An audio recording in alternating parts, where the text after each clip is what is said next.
மக்களே, நிரஞ்சனாவும் தீபிகாவும் Germany vlog போட்டால் தான் பார்ப்பீங்களா? நாங்களாம் போட்டால் பார்க்க மாட்டிங்களா? ஸோ இங்கே பார்த்தீங்கன்னா, ஜெர்மனியில் பெர்லினில் வந்து நடக்கிறதுக்கு ஒரு பாதை, சைக்கிள் போகிறதுக்கு தனி பாதை இருக்குது பாருங்கள். ஸோ இந்த கலராக போட்டிருக்காங்கல்ல, இதுதான் சைக்கிள் போகிறதுக்கான பாதை. ரொம்ப ஸ்பீடாக சைக்கிள் ஓட்டிகிட்டு வருவாங்க. அதனால் தயவுசெய்து அதில் நடந்துடாதீங்க. அதில் நடந்தீங்கன்னா அவங்க வந்து உங்களை அடித்து கூட தூக்கிடுவாங்க.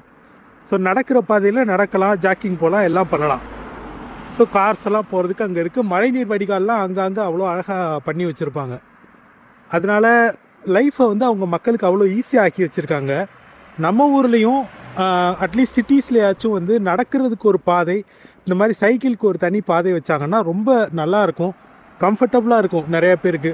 இப்போ நிறைய கார்ஸ்லாம் நம்ம ஊரில் வந்து போகிறதுனால சைக்கிள் ஓட்டுறதுக்கே பயமாக இருக்குது. இதில் நாய் தொல்லை வேறு அதிகமாக இருக்குது. இதெல்லாம் ஃபிக்ஸ் பண்ணாங்கன்னா இந்த லைஃப் வந்து நம்ம ஊர்லேயும் ரொம்ப ஈஸியாகிடும்.